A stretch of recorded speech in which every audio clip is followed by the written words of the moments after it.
우리가 지난주에 23장까지 했습니다. 지난주가 아니라 한 달이네요. 한 달 전에 23장까지 했고요. 오늘 24장부터 일단 기본적으로는 이삭 이야기를 좀 하면 되지 않을까 생각이 들긴 하는데요. 자, 24장은 이삭의 결혼 이야기로 시작합니다. 자, 아브라함이 나이 많아 늙었고, 아브라함은 늙었고요. 하나님께서는 아브라함의 범사에 복을 주셨습니다. 이러면 사실 이건 좋은 상황이잖아요. 근데 아브라함에게 여전히 문제가 남아 있었어요. 그러니까 과거에는 아들이 없었기 때문에 그게 문제였다고 한다면 이제는 뭐가 문제냐 하면 제일 처음에 나오는 이 표현이죠. 아브라함이 나이 많아 늙었다. 늙어서 이삭이 자기 대를 이어야 하는데 이삭이 아직 결혼을 못한 상태라는 거예요. 결혼하는 것이 중요한데 그래서 바로 그 이야기로 들어가죠. 자기 집 모든 소유를 맡은 늙은 종에게, 이게 이제 말하자면 신약식으로 말하면 청직이죠. 청직이. 그리고 보통 학자들은 대부분 이 사람이 아브라함이 처음 하나님과 대화하는 중에 하나님이 자식을 주시지 않았기 때문에 다메섹 사람 엘리에셀을 후계자로 생각하고 있다. 그렇게 얘기하는데 아마 이 사람일 거다. 이 늙은 종이 엘리에셀일 거다라고 생각하고요. 이제 종을 불러서 손을 내 환도뼈 밑에 넣어라 그러죠. 이제 여기 처음 환도뼈가 나오고 뒤에 가면 또 나와요. 환도뼈 어디 나옵니까? 그렇죠. 야곱이 환도뼈가 위골되죠. 환도뼈가 어디입니까? 여기 아닙니까? 여기 엉치뼈.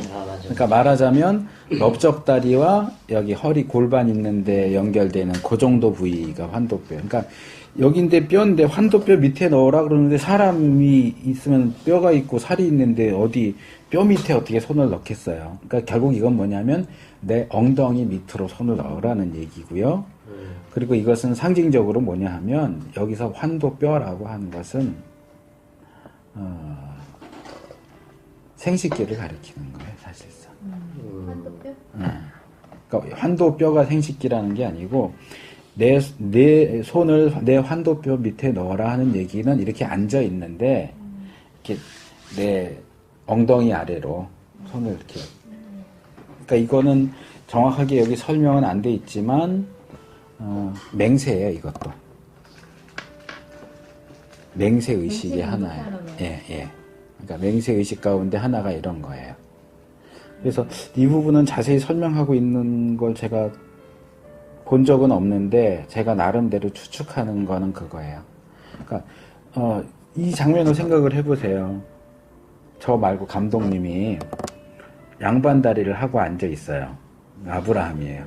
내 손을 내 환도뼈 밑에 넣어라 그러면 결국 이렇게 사타구니 밑으로 이렇게 손을 넣는 거예요.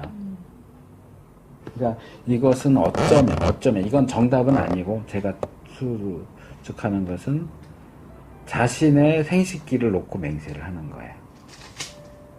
그러니까 제가 전에 그 횃불 언약은 얘기했죠. 짐승 죽여갖고 반으로 나누고 같이 지나간다는 얘기는 그 어기면 이 짐승처럼 됐는다, 죽는다. 생명을 걸고 하는 언약이에요. 마찬가지로 내가 지금 서약을 하는데 이 서약을 어기면 내 배가 끊긴다. 뭐 이런 식의 의미일 수 있다는 거죠. 그러니까 굉장히 엄중한 서약을 시키는 거예요. 자, 손을 내 환도뼈 밑에 넣고 3절에 보니까 맹세하게 하노니 그러면 서약하는 거예요. 무슨 서약을 해요? 내 아들 이삭을 위한 아내를 너가 데려와라. 그런데 조건이 있어요. 이 지역 가나안 족속의 딸들 중에서 아내를 선택하면 안 되고 내 고향, 내 족속에게 가서 이삭에게 어울리는 아내를 택해라. 이거 참 글쎄 이 시대도 그렇고 우리나라 옛날을 생각하면 뭐 가능할 수도 있겠죠. 자식의 배우자를 선택하는데 부모가 직접 하는 게 아니고 대리인을 세워서 정하잖아요. 굉장히 이삭의 아내를 구하는 일은 굉장히 중요한 일인데 그걸 종한테 맡긴단 말이에요.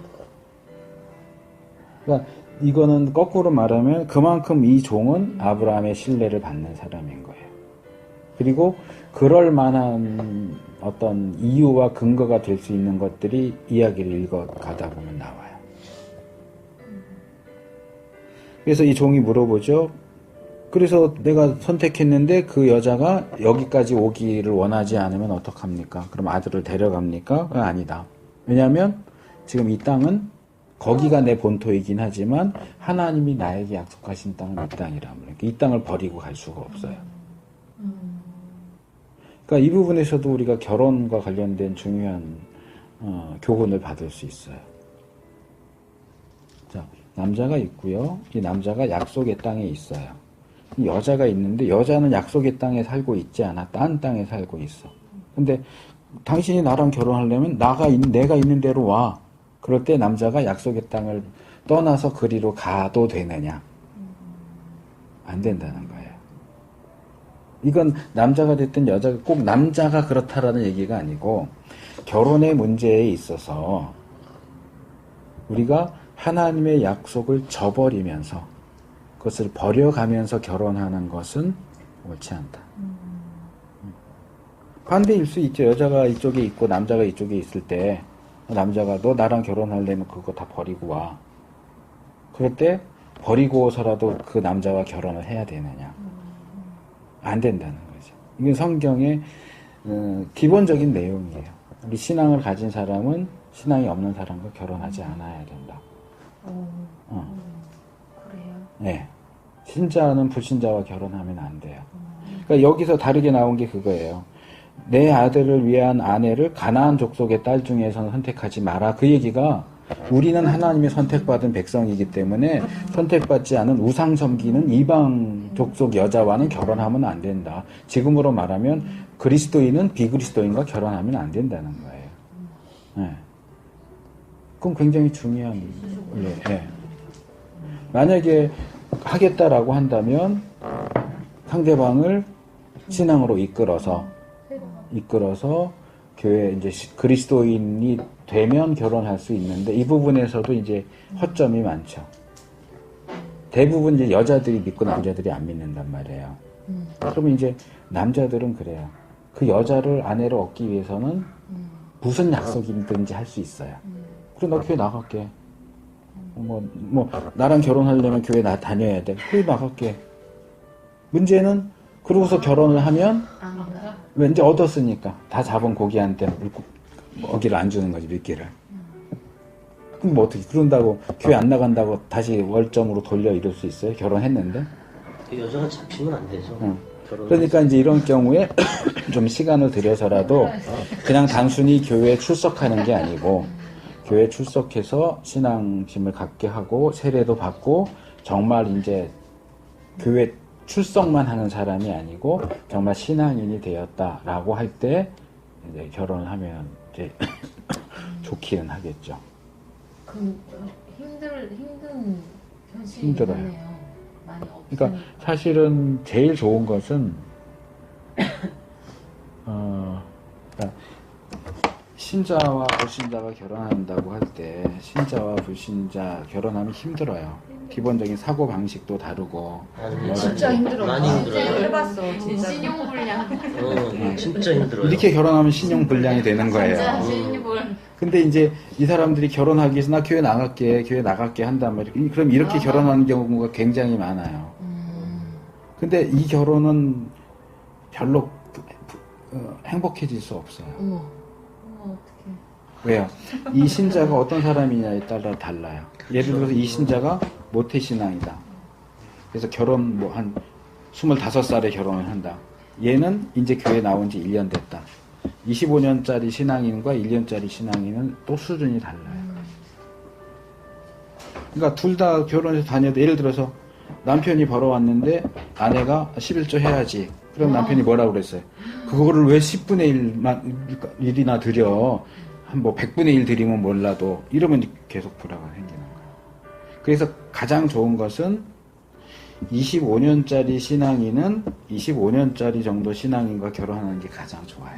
네, 그러니까 이게 꼭 같아야 된다라는 얘기가 아니고 신앙의 그 연륜과 이런 것들이 비슷한 사람이 만나는 게 좋고 여기다 하나 더 플러스 알파를 하면 신앙의 색깔이 비슷해야 돼요.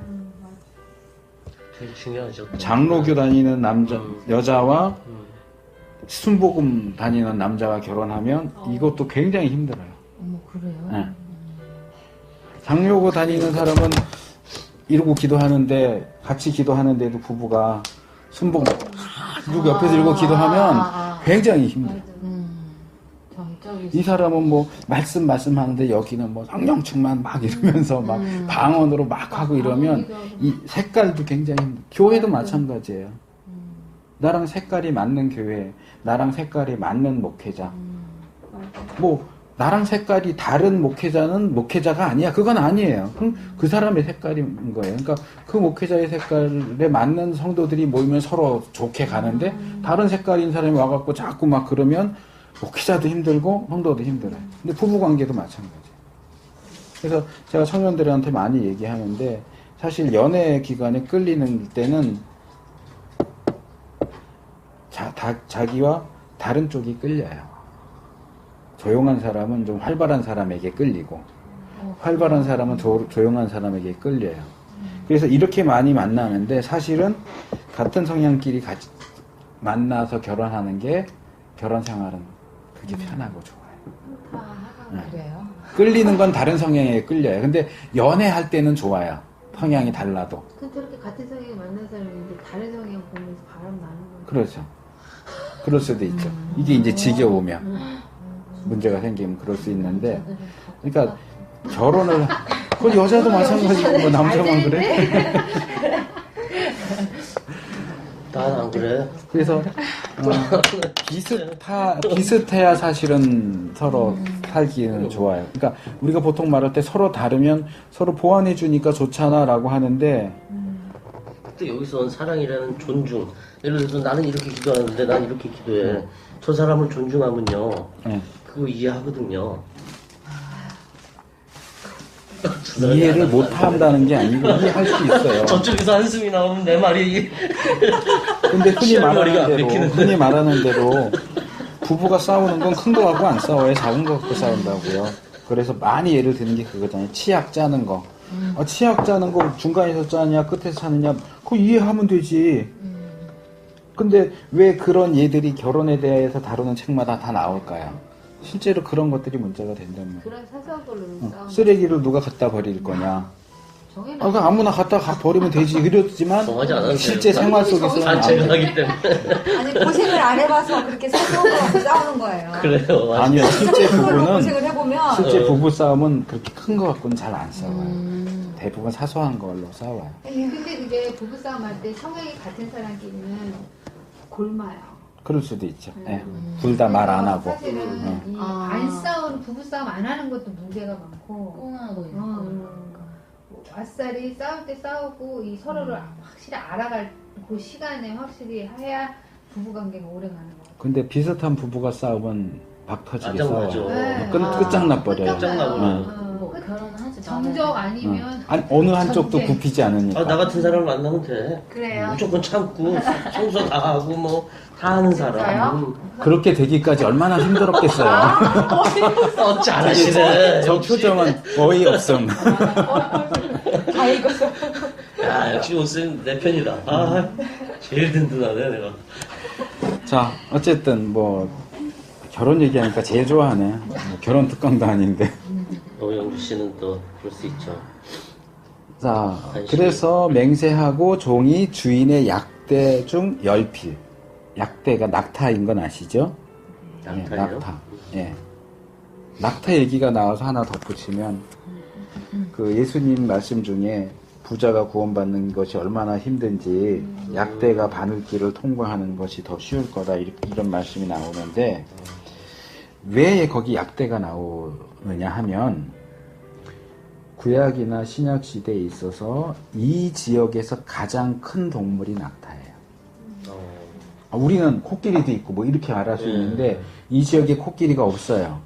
이 지역 사람들에게 알려진 가장 큰 동물은 낙타예요.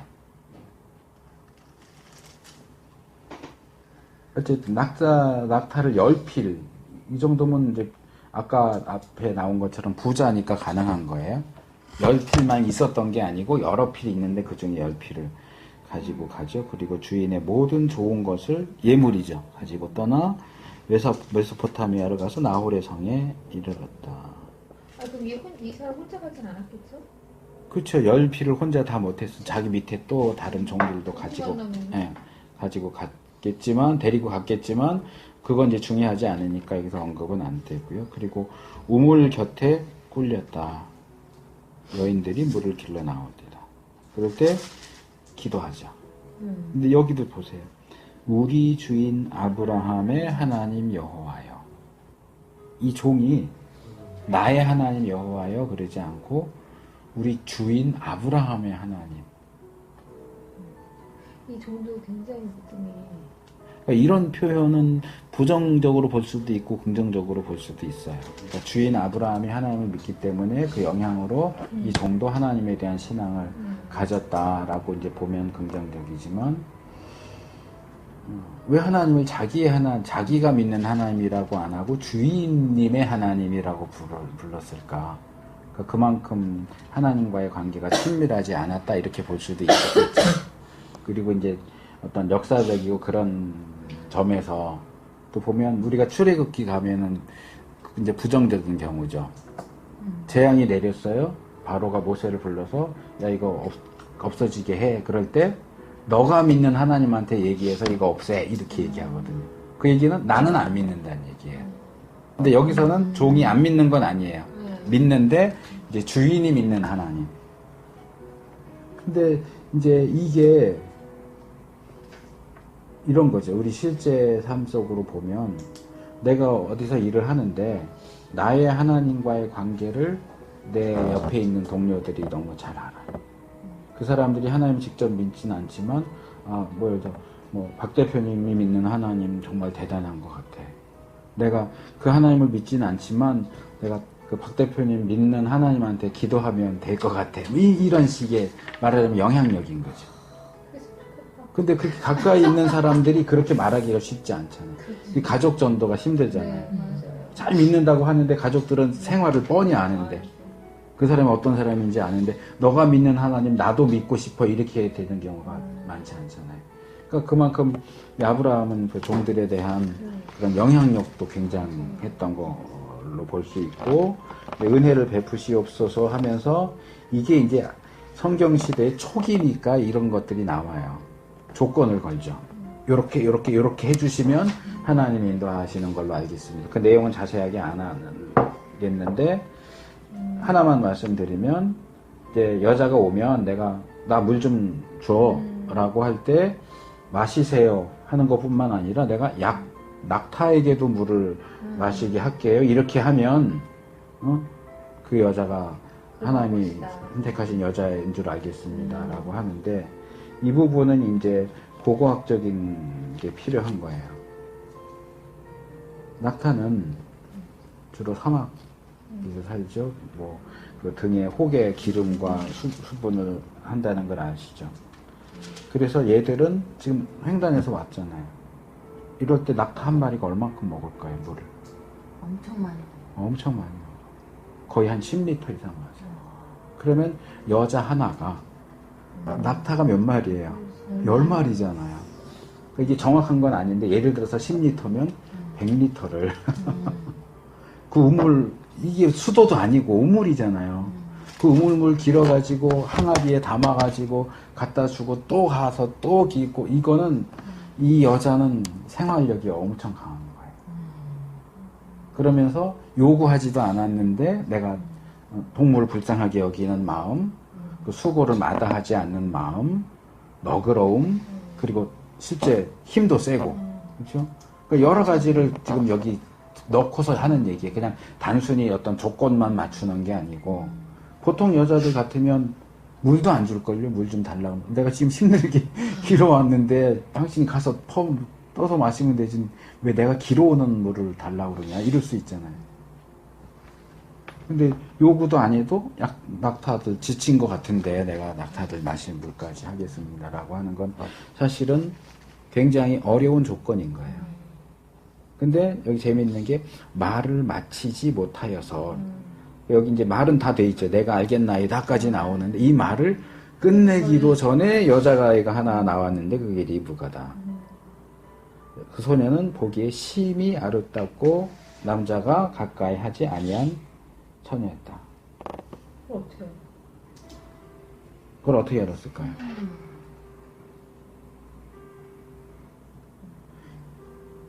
어떻게 알았을까요? 되게 어렸나? 되게 어렸는데 어떻게 낙타 10마리 마실 물을 퍼붓어요. 어떻게 알았어? 그래서 이게 이제 이런 거예요. 우리 초기로 치면 변사. 무성 영화 틀어주고 옆에서 막 말로 설명하는 변사. 자, 여기에 그럼 우리가 지금 읽어온 24장 1절 아브라함이 나이 많아 늙었고 여호와께서 그의 범사에 복을 주셨다라는 누가 얘기하는 걸까요? 이 글쓴이. 이제 우리가 모세 이렇게 하면 모세일 수 있고요. 그렇죠? 이걸 이제 보통 이야기 속에서는 내레이터 이렇게 불러요. 내레이터. 나레이터. 우리는 보통 나레이터 이렇게 하는데 내레이터예요. 그러니까 이 내레이터가 있어요. 그러니까 지금 여기서 이 여자가 아름다웠는데 남자를 가까이 하지, 그러니까 동정녀였다라고 하는 것은 내레이터의 발언이에요. 그리고 이제 일반적으로 말할 때 성경에 나오는 내레이터는 결국은 성령님이다, 하나님이다. 그러니까 이 종이 어떻게 알았어의 문제가 아니고 이것은 하나님이 아시는 거죠. 하나님이 아시고 설명을 해주는 거예요. 이 종은 몰랐겠죠. 어떻게 알아요? 뭐 예쁜 거야 보면 알겠지만. 그래서 물 항아리에 오는데 내게 조금 마시오라 그랬더니 급히 항아리를 내려서 마시게 하고 약대도 위하여 물을 길어. 근데 여기 뭐가 또 추가돼요? 배불리 마시겠다. 앞에서 배불리는 안 나오죠. 내가 당신의 약대에게도 마시오리라 하면 근데 리브가는 거기서 한 걸음 더 나가서 배불리 정말 흡족하게 마실 정도. 그러면 이제 10번이 아니라 한 15번, 20번 왔다 갔다 했어야 될지도 몰라요. 그러니까 얼마나 이게 이 손님 대접하는 거라든지 또 이 기도와 관련해서 낙타 입은 그렇게 물을 많이 먹을 수 있는 구강 구조가 아닌데. 아니 한꺼번에 많이 먹는 게 아니고 그러니까 한 번에 많이 들이킨다가 아니고 먹는 양이 많아요. 제 기억에는 한 15리터 정도 될 거예요.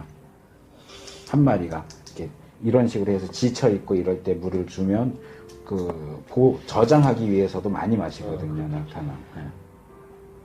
그러니까 개들은 뭐 아마 개처럼 이렇게 혀로 핥아서 마시겠죠. 뭐 빨대 꽂고 마시진 않겠죠.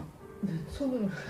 정말 맛있겠네요. 뭐 굉장히 많이 마시는데 그래서 배불리 마시우리다 하고 물을 급히 여기 급히가 18절에도 나오고 20절에도 나오고 이런 건 강조해 계속 나오는 거예요. 그러니까 굉장히 민첩하게 움직이는 거예요.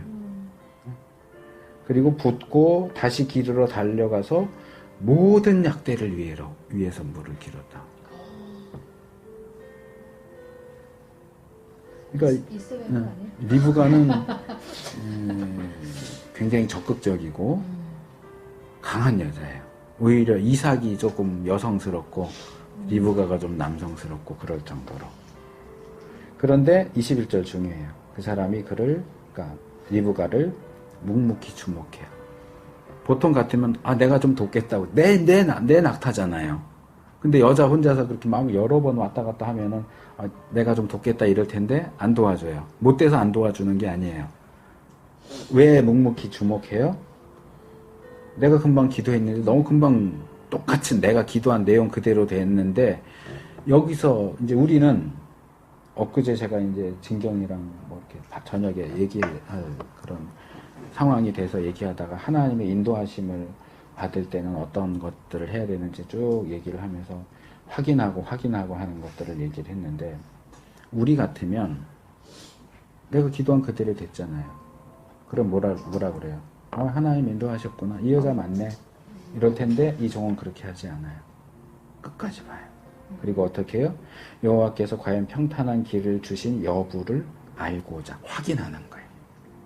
내가 기도한 그대로 상황이 벌어졌는데도 이게 정말인지 우연의 일치일 수도 있잖아요, 사실은.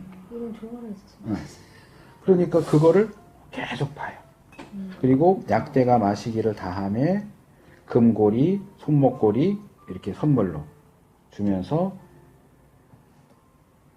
내가 묵을 때가 있느냐. 응? 이제 내가 이렇게 기도했는데 네가 그 여자구나 이렇게 안 해요. 이것도 계속 확인하는 과정인 거예요. 집에 가서 부모를 보려고 그러는 거예요. 어쨌든 머물 때가 필요하기도 하고 그래서 결혼할 때 많이 그 얘기를 하잖아요. 남자들에게는 여자 집에 가서 장모 될 사람을 잘 봐라. 네. 네, 다른 엄마를 많이 봐라. 여자의 경우는 남자 집에 가서 그 아버지를 봐라. 왜? 사실 아들은 아버지를 닮거든요. 부모를 좀 봐야 돼. 네. 저거 꼭 봐. 네. 뭐 아주 중요해요. 젊을 때는 뭐 사랑하니까 둘만 좋으면 됐지 하는데 결혼은 두 사람만 하는 게 아니거든요. 두 집안이 엮이는 거란 그 말이에요. 집안을 어떻게 자랐는지가 나와요.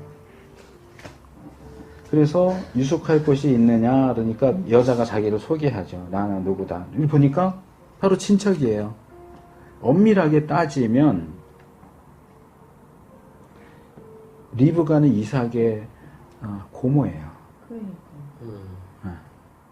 진짜. 근데 이때는 이렇게 일족끼리 결혼하는 게 많이 있었으니까. 그러고 보니까 아브라함이 얘기한 그 조건하고 완전히 딱 들어맞잖아요. 자기가 기도한 것과도 딱 들어맞고. 그러니까 그때서야 머리를 숙여 여호와께 경배하고. 그리고 이렇게 감사합니다 기도를 하죠. 그리고 이제 여자애가 먼저 달려가서 집에 가서 얘기를 해요. 근데 리브가에게 오빠가 있어요.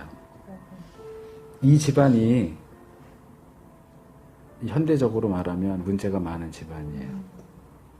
보세요. 소녀가 어미집에 고했대요. 왜 어미집이라고 그럴까요? 아빠가 일찍 돌아가셔서? 아니요. 뒤에 가면 아빠가 나와요. 그래요? 네. 엄마가 파워가 센가 보죠. 네, 그거예요. 네. 엄마가 파워가 센 거예요. 그리고 오빠가 아빠보다 더 센 거예요. 그렇죠. 네. 여기 뒤로 쭉 가면 이제 부두엘이 나와요. 아버지가 부두엘이에요. 근데 엄마가 우선시 되고 특별히 오빠가 이제 두드러지게 나오는데 29절 30절 보시면 오빠가 이제 라반인데 라반이 결국 이 종을 마중하러 나가죠. 근데 왜 마중하러 나가는지가 아주 재밌어요. 왜 나간다고요? 낙타. 30절. 그가 그 누이의 고리와 그 손의 손목걸이를 보고 여기서 뭘 암시하냐면 라반은 탐욕적인 사람이에요. 나중에 후회 하잖아. 네, 그러니까 그걸 미리 지금 암시하는 거예요. 그렇군요. 그냥 얘기 듣고 간 게 아니고 보니까 금 손목걸이 이런 걸 갖고 있어. 그럼 내가 이제 왔다 갔다 하면 나한테도 뭐 떨어지겠나 아마 이런 생각을 했을 수도 있어요. 그러니까 성경을 자세하게 읽어보면 우리가 그냥 쑥쑥쑥쑥 읽고 넘어가는 거하고는 아주 다른 세계가 펼쳐지는 거예요.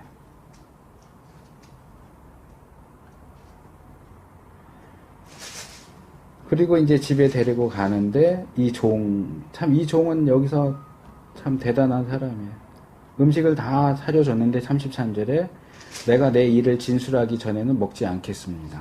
내가 목적이 있어서 왔는데 이렇게 다 음식상 차려놨지만 내 용건을 먼저 좀 얘기하고 지금 내가 보니까 이 집 딸이 하나님이 정해주신 그 우리 집 도련님의 배우감인데 그건 내 생각이고 일단 부모가 허락을 해야 될 거 아니에요, 결혼을. 그러니까 그 허락을 받고 나서야 마음 편하게 음식을 먹지.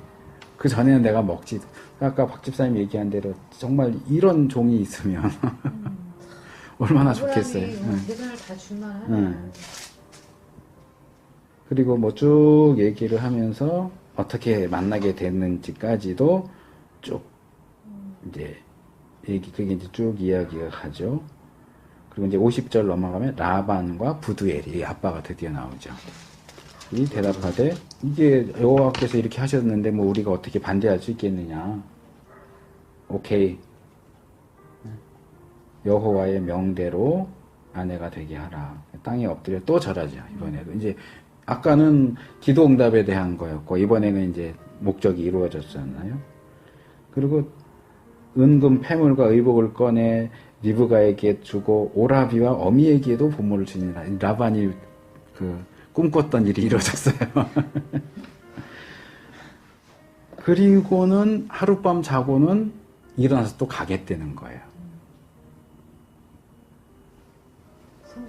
보통 회사에서 출장 가면 어떻게 해요? 땡땡이 치고 비용 부풀려서 청구하고 일만 해가지고 그런 얘기는 나는 그냥 듣기만 했죠. 예, 왜 이렇게 거짓말을 성경 공부하는 그냥 그 다음날 일어나서 가겠다는 거예요. 그러니까 그 오라비와 어미가 그러니까 아버지가 또 사라졌어. 오라비와 어미가 가로되 그래도 며칠은 한 열흘 정도는 있다가 이제 이렇게 오자마자 다음날 데려가겠다고 하면 어떡하냐. 그랬더니 하나님이 형통한 길을 주셨으니까 나 빨리 가야 됩니다. 그럼 한번 물어보자. 리브가한테 어떡할 거냐. 리브가가 뭐라 그래? 가겠나이다. 완전히 여장부예요. 여장부. 근데 축복하죠. 내 씨로 그 원수의 성문을 얻게 하고. 이 성문을 얻게 한다는 얘기는 성을 점령한다는 얘기예요. 전쟁에서의 승리예요. 그래서 오죠. 그리고 이제 들에서 이삭은 이제 오나 저제 오나 여기 63절에 들에 나가 묵상하다라는 표현과 65절에 리브가가 종에게 들에서 배회하다가 이 두 개가 사실은 같은 단어예요. 번역은 다르게 했지만. 그러니까 묵상은 배회고 배회는 묵상이에요. 어떻게 묵상이 배회일 수 있느냐? 이 묵상한다라고 하는 게 원래 기본적인 의미가 뭐냐 하면 중얼중얼 거린다 그런 말이에요. 중얼중얼. 그러니까 들에 나가서 왔다 갔다 하면서 중얼중얼 거리고 있는 거예요. 그러니까 뭐 기도를 했을 수도 있고 왜 이렇게 안 오는 거야? 이랬을 수도 있고 하나님 정말 좋은 짝 만나게 해주세요 이렇게 기도했을 수도 있고 그러니까 우리가 생각하는 묵상하고 성경이 말하는 묵상하고는 좀 달라요. 마음속으로 하는 거 별로 없고 이제 소리 내서 해요. 그래서 여장분들도 이제 당신 결혼 상대다 이러니까 어떻게 해요? 면박을 취하여 스스로 가리우더라. 남녀가 유별한데 그동안 얼굴 다 그냥 맨 얼굴로 왔었는데 이제 결혼할 상대방이라고 그러니까 또 어느 정도 예의를 갖춰서 그렇게 하죠. 그리고 이제 여기 재미있는 것은 이삭이 리브가를 인도에 모친 사라의 장막으로 들이고 그를 취하여 아내를 삼고 사랑하였으니. 자, 여기 순서에 주목하세요. 아내를 삼고 사랑했어요. 현대적으로는 사랑해서 아내를 삼죠. 중매니까. 그러니까 중매니까 당연히 그런 것이기도 하지만 그래서 이제 이런 논쟁도 해요. 중매가 맞냐 연애가 맞냐. 근데 성경에는 연애도 나오고 중매도 나와요. 이삭은 중매죠. 그렇죠? 야곱은 연애죠. 근데 이제 어느 게 좋다가 아니고 어느 게 좋다가 중요한 건 아니에요. 근데 이삭의 경우는 처음 만났는데 중매로 결혼했는데 결혼한 다음에 사랑하는 거예요. 그것도 얼마든지 가능하다는 거죠. 그리고 그 사랑이 어디까지 가느냐 하면 이 중간에 이제 아브라함 25장 넘어가면 아브라함 이야기가 나와요. 사라가 죽고 후처를 그두라라는 후처를 얻어서 거기 하나 둘 셋 넷 다섯 6명이나 더 나와요. 그렇죠? 근데 이삭을 위해서 이 아들들은 다 딴 데로 보내죠. 같이 이렇게 지지고 볶고 살다 보면 문제가 생길 수 있으니까 재산 나눠주고 저기 멀리 가게 하고 이제 7절부터는 175세에 죽었다. 그래서 이삭과 이스마엘이 이제 장례식 하는 얘기 나오고 이스마엘의 후예에 대한 소개가 잠깐 나오고 그 다음에 이제 이삭으로 넘어가는데 여기 보면 이삭이 결혼했을 때 나이가 40세예요. 그런데 리브가도 자식을 못 낳아요.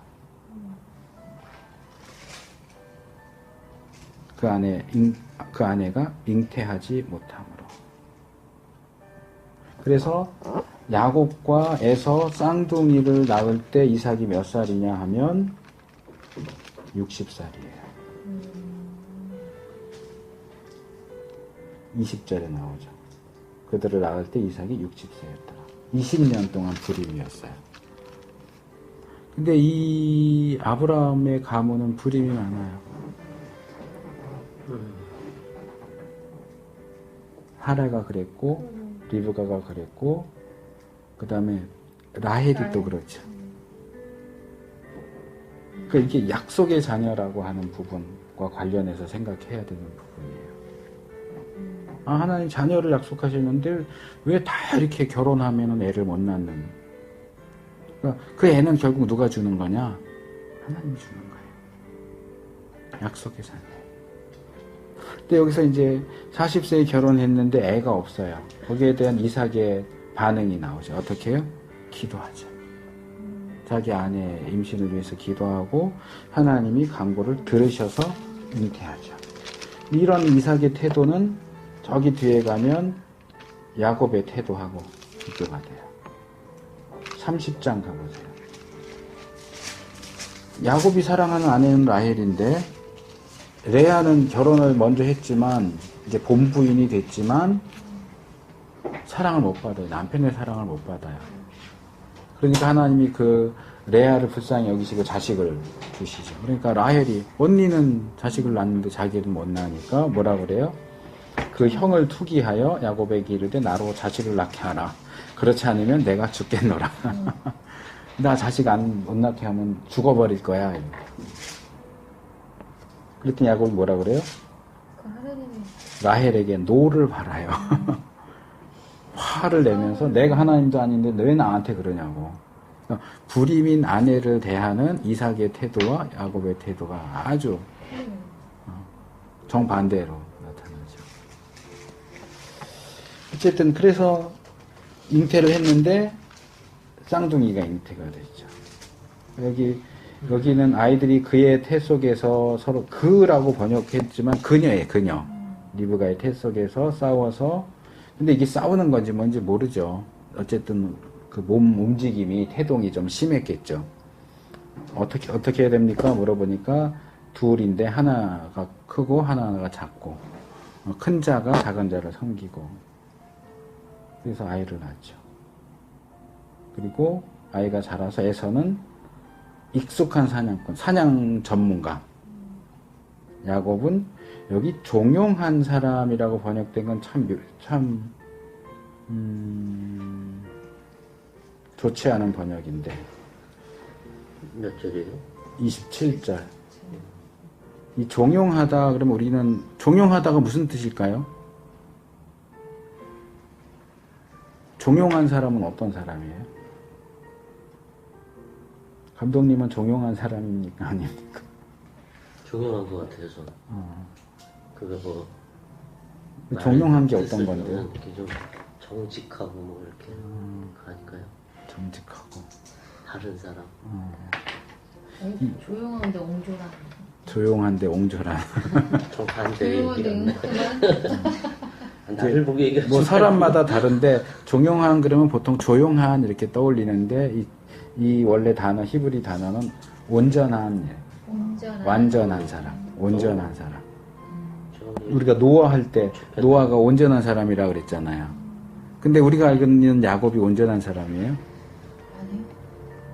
그러니까 이 표현도 좀 깊이 생각해 볼 필요가 있어요. 우리가 아는 야곱은 그런 사람은 아니거든요. 계속 속이고 거의 사기꾼인데 왜 야곱을 그렇게 얘기할까? 그리고 이제 종용한 사람인 거로 장막에 거하니 때문에 아 얘는 좀 내성적이고 조용한 사람 이렇게 하는데 전혀 그 단어는 아니에요. 근데 이제 이삭은 에서를 사랑하고 리브가는 야곱을 사랑하죠. 아까 이삭의 성향과 리브가의 성향을 얘기했잖아요. 성향이 달라요. 이삭은 여성적이고 리브가는 남성적이고 에서는 남성적이고 야곱은 좀 여성적이고 그러니까 반대 성향 자식을 사랑하는데 성향만의 문제가 아니고 특별히 리브가가 에서를 사랑하는 이유는 나오지 않지만 이삭이 에서를 사랑하는 이유가 나오죠. 뭐예요? 에서가 사냥한 고기를 좋아해요. 그러니까 고기 때문에 좋아하는 거예요. 남자다워서 좋아하는 게 아니고. 뭐야 이 아빠. 그래서 일반적으로 알려진 이삭은 굉장히 순종적이고 온유하고 이런 사람으로 알려지지만 아까 이제 라반 제가 얘기했잖아요. 아직 라반은 본격적으로 등장하지도 않지만 앞에 그 본문을 자세히 보면 이 라반은 굉장히 욕심이 많은 사람이다. 이렇게 알 수 있는 것처럼 이삭의 경우도 이삭이 고기를 좋아하는 사람이구나가 이게 굉장히 큰 변수로 등장을 해요. 그래서 여기 죽을 썼죠. 여기 붉은 것. 우리가 여기 팥죽이라고 번역을 했는데 팥죽이 아니에요, 사실은. 예전에 얼마 전까지만 해도 이거 없었는데 요즘 많이 먹어요, 우리나라에서도. 팥죽이야. 렌즈콩. 렌틸. 렌즈콩. 네, 렌틸. 이게 히브리 원문 보면 팥이 아니고 렌틸콩이에요. 렌틸콩으로. 몸이 좋은 거 같네. 네. 근데 이걸 이제 저 죽처럼 거기는 죽은 없는데 이제 스프 같은 거죠. 그렇게 하면은 이제 붉은색 이제 돼. 그래서 이제 아마 비슷하게 이거 번역될 당시엔 우리나라에 그게 안 알려져 있으니까 아마 제일 비슷한 팥죽으로 번역을 한 것 같은데 팥죽이 아니고 렌틸콩 스프예요. 그래서 야곱이 그 형이 배고픈 걸 이용해서 장자의 명분, 이름, 장자의 명분. 장자의 권리가 아니고 장자의 명분을 팔아라. 그래서 팔죠. 그래서 여기 34절을 보면 여기 동사를 쭉 보세요. 먹으며 마시고 일어나서 갔다. 아주 그냥 행동이 재빠르게 곧바로 탁탁탁탁 진행되는 것처럼 묘사를 하죠. 그러면서 에서가 그렇게 했던 이유는 장자의 명분을 경홀히 여겼기 때문이에요. 장자의 명분 같은 거 팔면 어때? 그게 아무것도 안 되는데. 실제로 보면 이 고고학적인 발굴을 보면 이 장자권을 파는 경우가 있었어요, 이 시대에. 근데 이제 문제는 이렇게 죽 한 그릇에 팔리는 경우는 없다는 거죠. 이 당시에는 장자는 보통 두 몫을 받아요. 이게 이제 뒤에 요셉 얘기 가면 더 중요하게 나오지만, 재산이 100만 원 있으면, 100만 원이면 계산하기 힘드니까 150만 원이 있으면 유산을 나눠주면 나눠가지고 75만 원씩인가 그러면은 산수가 잘 안 돼서 그렇게 주는 게 아니고 50만 원, 50만 원, 50만 원 세수로 나눠서 100만 원을 장자한테 주고 둘째 아들한테는 50만 원 주는 거예요. 늘 장자에게는 두 몫을 줘요. 그래서 이제 그 장자의 명분이나 권리를 팔고 사는 경우가 있었지만, 고고학적인 발굴로 보면 집을 주고 산다거나 또는 짐승 여러 마리를 주고 산다거나 이런 경우는 실제로 있었던 걸로 나와요. 근데 이렇게 한 끼 식사 가지고 파는 거는 거의 사기에 가까운 거예요. 근데 이것을 뒤에 가서 에서가 속였다 그러죠. 속인 거 맞아요. 형의 약점을 이용해가지고. 근데 이게 결국은 에서도 먹는 거에 약하고 이삭도 먹는 거에 약한 거예요. 흉년이 들어서 아비멜렉에게 갔다가 이제 등통나는 이야기. 여기서는 하나만 얘기하면 8절에 이삭이 거기 오래 거하더니 이삭이 그 안에 리브가를 껴안은 것을 아비멜렉이 창으로 봤다. 그러면서 그 장면을 보고서 바로 알아차리죠. 누이라고 했는데 이게 오누이지간이 아니야. 부부지간이야. 라는 걸 알죠. 어떻게 알았을까요? 껴안은 거. 이게요. 이 껴안았다라고 번역된 단어가 이삭, 제가 얘기했죠. 이츠하크예요. 웃는다라는 뜻이에요. 그리고 이스마엘이 이삭을 희롱했다 그랬죠. 그건 메짜헤크예요. 이츠하크에서 나온 거야. 같이 논다, 웃는다. 그러고 여기에 사용된 단어도 메짜헤크예요. 그러니까 이스마엘이 이삭을 데리고 놀았다라고 할 때 사용된 단어랑 똑같은 단어인데 여기에는 성적인 의미가 들어가 있는 거예요. 그냥 이렇게 안았다가 아니고 온누이 시간에는 할 수 없는 부부간에서만 가능한 어떤 성적인 의미가 담겨진 그런 행위를 한 거예요. 그러니까 이건 누가 봐도 저건 오빠하고 동생이 할 수 있는 일이 아닌 거예요. 여기는 리브가가 나이가 많으니까 누나하고 동생 이래야 될지 모르겠네. 저건 부부만이 할 수 있는 일을 하고 있는 것을 우연히 목격한 거예요.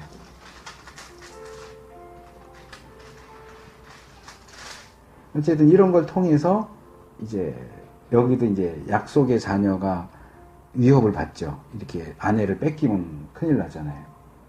하나님 보호하시고 그 다음에 거부가 됐다.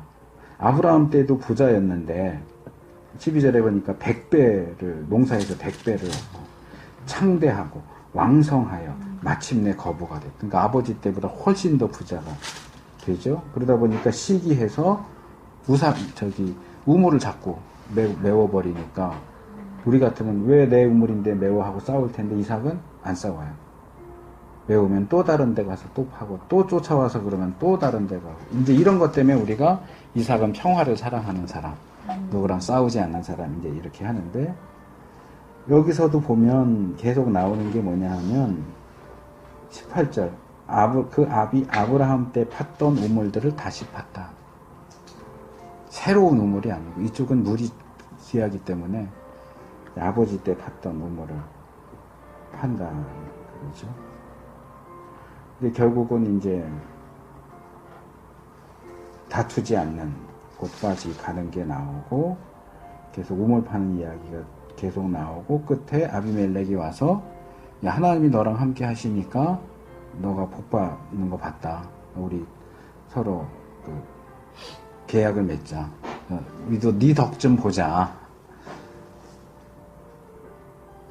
그래서 여기 이제 서로 언약을 맺고 세바, 여기 또 부엘세바가 또 나오죠.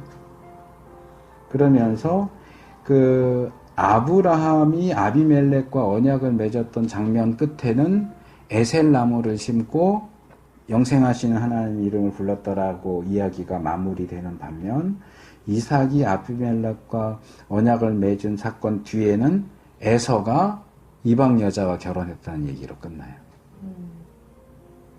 해쪽 속 여자 둘을 아내로 취해서 이삭과 리브가의 마음에 근심이 됐다. 그러니까 에서는 에서가 꼭 나쁜 사람이다 이렇게 말할 수는 없지만 어떤 경건 이런 것에 대한 생각이 개념이 없는 사람이에요. 그냥 자기 하고 싶은 대로 막 사냥하러 다니고 마음에 드는 여자 있으면 아무 여자하고나 결혼하고 배고프면 장자의 명분도 그냥 다 팔아 제끼고 단순한 사람. 그게 이제 부모의 마음에 근심이 되죠. 그런 와중에 그러니까 에서가 그렇게 하는 것이 리브가 마음에만 근심이 된 게 아니고 이삭의 마음에도 근심이 되었는데도 불구하고 이삭은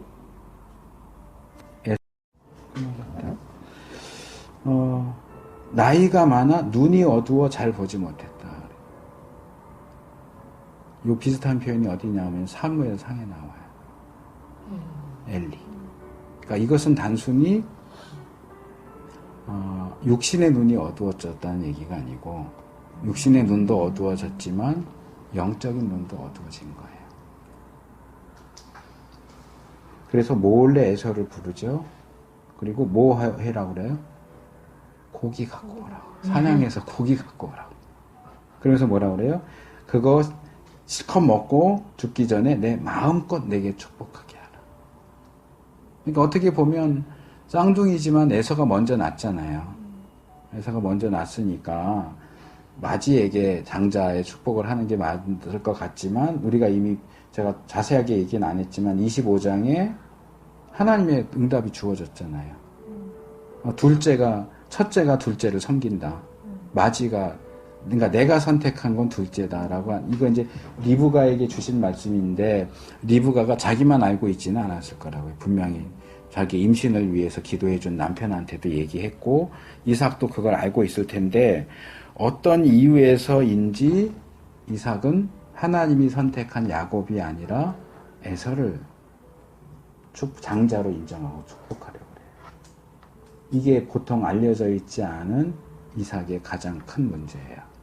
그러니까 이삭이 에서를 축복하려고 했다는 얘기를 모르는 건 아닌데 이게 별로 관심거리가 되지 않아요. 그냥 해프닝 정도로 생각하는데 이건 굉장히 치명적인 문제예요.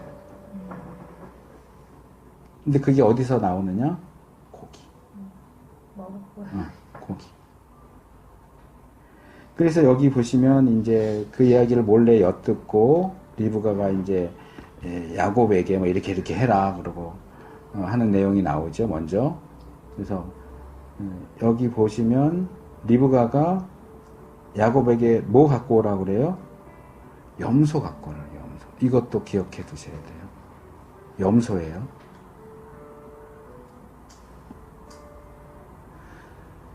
우리가 하나님을 생각할 때에 대충 이렇게 넘어갈 수 있는 분이라고 많이 생각을 하는데 그렇지 않아요. 하나님 굉장히 정확하신 분이에요. 나중에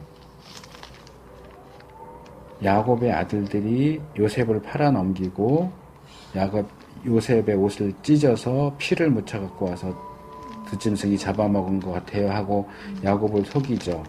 그 요셉의 옷에 피를 묻히기 위해서 잡은 짐승이 염소예요. 야곱이 염소로 자기 아버지를 속였듯이 염소로 자기 아들들한테 속아요.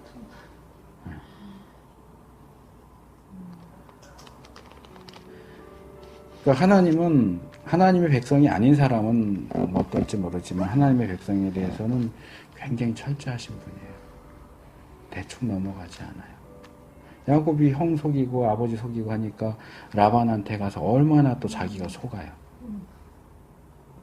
그러니까 그 상황에 들어가면 야곱이 불쌍할 정도로 불쌍하게 보일 정도로 속아요. 그래서 야곱이 나 이거 들키면 저주받을 수도 있는데 못하겠다고 12절에 얘기하니까 뭐라 그래요? 리브가가 너의 저주는 내게 돌려라. 그런데 이제 성경에는 많이 나와요. 이런 것들이. 우리가 화가 나서 하는 얘기지 이렇게 해도 화가 나도 말을 막 하면 안 돼요. 이혜인 수녀가 그런 시 썼는데 우리가 하는 말이 씨가 돼서 뭐 한다. 우리 속담에도 말이 씨가 된다 그러잖아요. 하나님은 우리가 하는 말 다 들으시고 우리가 한 말 그대로 하세요. 말 조심하면 되지. 이스라엘 백성이 왜 광야에서 헤맸어요? 가데스 바네아에서 하나님 원망하면서 우리가 차라리 광야에서 다 죽었으면 좋았을 텐데 이러니까 하나님께서 내가 너희 하는 말 들었는데 너가 한 말 그대로 내가 해줄게. 그래요. 우리가 말하는 거 조심해야 돼요. 예수님 뭐라 그러세요? 너희가 한 어떤 무익한 말도 마지막 때에 다 심판받을 것이다. 그러니까 말하자면 농담으로 한 말도 심판의 대상이 된다.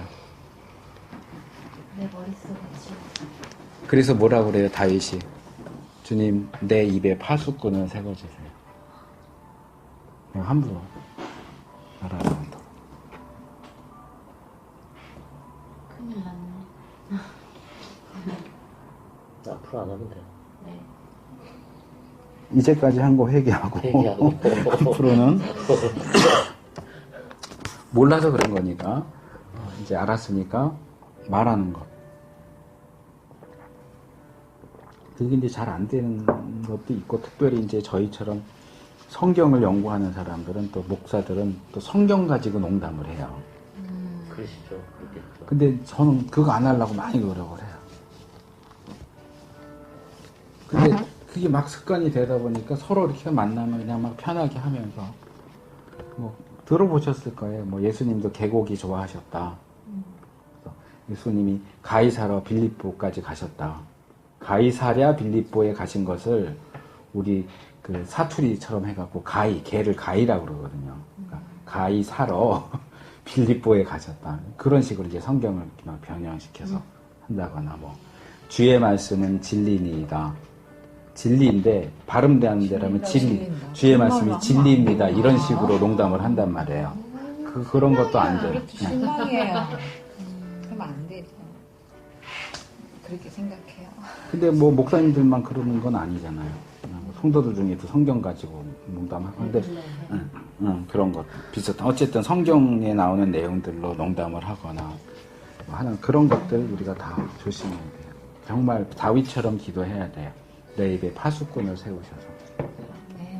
근데 입으로 나오는 건 뭐예요? 예수님 뭐라고 그러세요? 그게 다 우리 마음에 쌓인 것이 나오는 거예요. 내 마음에 악한 게 쌓이기 때문에 악한 말이 나오는 거예요. 내 마음에 선한 게 쌓이는데 입에서 악한 말이 나오는 게 아니에요. 그건 내가 어쩌다 말이 그렇게 나온 거지. 그 말이 어디서 나오느냐? 내 마음에서 나오는 거예요. 없던 게 나오는 게 아니라고요. 그러니까 말하는 거 굉장히. 예. 그래서 결국 리브가의 경우에 그 저주를 내게 돌리라는 게 이루어져요. 나중에 이제 아버지를 속이고 들통나고 에서가 야곱 죽이겠다고 막 이러니까 에서의 성격상 정말 죽일 것 같아. 이제 이삭이 오늘 내일 하니까 아버지 돌아가시면 죽일겨 이러니까 리브가가 뭐라 그래요? 너 외삼촌 집에 한 일주일만 가 있어. 너 형은 성격은 급하지만 성격 급한 사람들은 또 금방 잊어버려. 그러니까 한 일주일 뭐 길어야 한 달 정도 있으면 될 테니까 잠깐 갔다 와. 그러고 보냈는데 몇 년 있었어요? 한 20년 정도 있다 왔어요. 7년. 그렇죠? 아내를 얻기 위해서 14년 있었고 그리고 몇 년 더 있었거든요. 근데 왔더니 리브가는 이미 죽었어요. 그 사랑하는 아들을 일주일 피신시키고 다시 보자 이러고 보냈는데 1년이 가고 5년이 가고 10년이 가도 그다음 아이들이 안 오고 아들이 왔을 때는 엄마가 죽고 없어요. 이런 식으로 너의 저주를 내게 돌려라 이런 말 죽게 하면 안 돼요. 근데 이런 말을 우리 성경이 또 나오죠. 예수님 죽일 때 유대인들 그러죠. 예수님 죽인 그 죄를 우리와 우리 자손에게 돌려라. 그건 그렇게 그러니까 말이 얼마나 중요한지 정말 우리가 생각을 해야죠. 그리고 이제 이삭이 야곱에게 야곱이 아니지 이삭이 에서에게 축복 기도를 하기 위해서 얼마나 용의 주도하게 하는가를 봐야 되는데 일단은 33절로 가보세요. 그 모든 과정이 끝난 다음에 에서가 찾아와요. 아버지 나 고기 갖고 왔으니까 기도해 주세요. 그러니까 야 내가 조금 전에 기도해 줬는데 너 누구냐? 제가 에서입니다. 그랬더니 이삭이 어떻게 반응해요? 이삭이 심히 크게 떨며 가로되. 그냥 깜짝 놀랐다가 아니고 떨어요. 그것도 크게 떠는데 심하게 크게 떨어요. 왜요? 어머니한테 좋습니다. 내가 하나님을 이길 수 없구나요. 하나님이 큰 자가 작은 자를 섬길 거라고 내가 선택한 애는 작은 애라고 했는데 내가 정말 용의 주도하게 큰 애를 축복하려고 그렇게 노력하고 확인하고 또 확인하고 또 확인해서 맞아라고 확신을 갖고 축복을 했는데 알고 보니까 둘째였어요. 자, 그 확인하는 걸 봐요. 다시 앞으로 와서 18절. 첫 번째. 내가 누구냐 물어보죠. 내 아버지여 하고 야곱이 부르니까 너 누구냐 확인해요. 둘째 20절. 고기 가져왔습니다. 그러니까 어떻게 이렇게 금방 잡아왔냐 의심하는 거예요. 보통 사냥해서 오려면 시간이 많이 걸리는데 너무 빨리 왔어. 어떻게 빨리 했냐? 이럴 때 야곱이 또 하나님 이름을 팔아가지고 그러죠. 우리가 이거 잘 하는 거예요. 하나님 이름 파는 거. 셋째 21절 가까이 와라. 만져봐야 되겠다. 왜? 에서는 털이 많고 야곱은 털이 없으니까. 그 다음에 만지면서 네 번째로 확인하죠. 야, 음성은 야곱의 음성인데 손은 에서 손이다. 어떻게 된 거냐? 바꿔 말하면 보게 가까이 와 그러고 만져봤어요. 그러니까 손은 털이 많아. 야, 손은 에서 손인데 음성은 야곱 음성이다. 네 번째. 그 다음에 다섯 번째. 다시 확인하죠. 내가 참 내 아들 에서냐? 너 정말 에서 맞아? 다섯 번째 물어보고요. 여섯 번째. 너 가까이 와서 음식 다 먹고 입 맞춰봐. 하고 입 맞출 때 뭐 해요? 냄새 맡아요. 사람마다 그 체향이 다르잖아요. 체취가. 냄새 맡아요. 이게 에서인지 야곱인지. 근데 야곱이 아주 지혜롭다고 그래야 될까? 형 옷을 입고 가는 바람에 냄새 맡았더니 에서 냄새가 나는 거예요. 이렇게 6번에 걸쳐서 확인을 한 후에야 에서라는 확신이 들어서 기도해요. 축복 기도를 해줬어요. 근데 그 모든 게 망친 거예요. 꽝이 된 거예요. 그래서 에서가 와서 간교하게 와서 지난번에도 속이고 이번에도 빼앗고 나한테 축복을 빌어줄 다른 내용이 더 없습니까? 그러니까 뭐라 그래 에서가? 없다.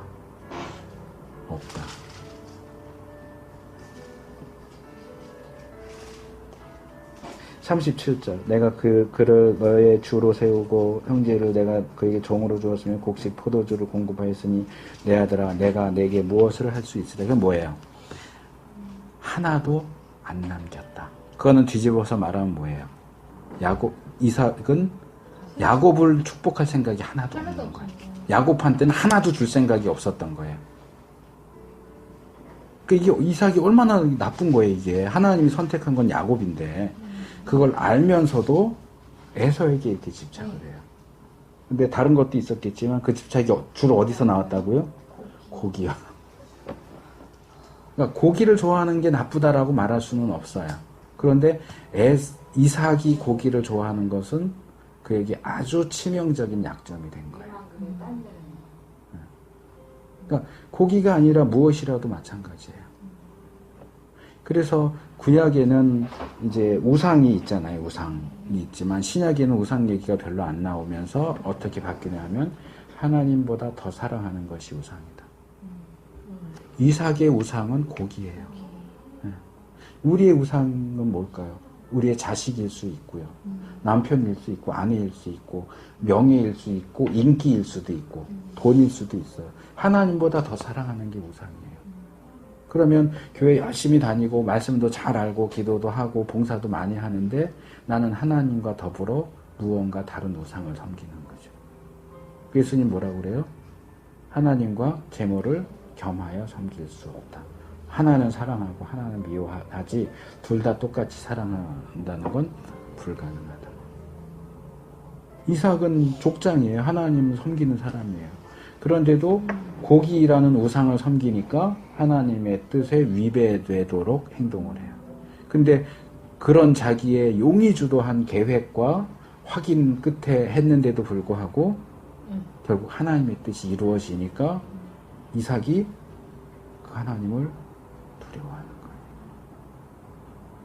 그 재밌는 게 이 뒤로 가면은 우리가 보통 아브라함의 하나님, 이삭의 하나님, 야곱의 하나님 이렇게 하는데 이삭의 경우는 또 특별한 이름이 있어요. 이삭이 경외하는 자. 이삭의 하나님은 이삭의 경외하는 자인데 이 경외라는 단어가 사실은 두려워한다 그 말이에요. 그러니까 이삭이 두려워하는 분. 이삭에게 하나님은 두려운 분이에요. 그 얘기를 이제 야곱이 주로 얘기하거든요. 내 아버지의 하나님 그럴 때 이삭에 경외하는 자. 하나님이 이삭을 선택한 게 아니고요. 선택했죠. 선택을 했는데도 한 거죠. 삶 속에서 우리가 구원받았어도 실수도 하고 이렇게 하는데 이삭의 경우도 우리가 보통 뭐 순종적이고 온유하고 이렇게만 생각하지만 이 말년에 가서 그러니까 우리가 노아도 그렇잖아요. 말년에 가서 포도주에 취해서 이렇게 하잖아요. 그러니까 이게 좋다고 해서 끝까지 그냥 옹호만 하지 않아요. 잘못한 건 또 잘못한 것대로 드러내요. 그 이삭도 참 괜찮은 사람인 거 맞아요. 그런데 하나님이 선택한. 예. 선택했다고 계속 완전해질 수 없는 네. 거지. 그러니까 이제 이것을 뭐 구원을 받았냐 못 받았냐까지 얘기하기는 어렵겠지만 어쨌든 큰 실수를 한 거죠, 말년에.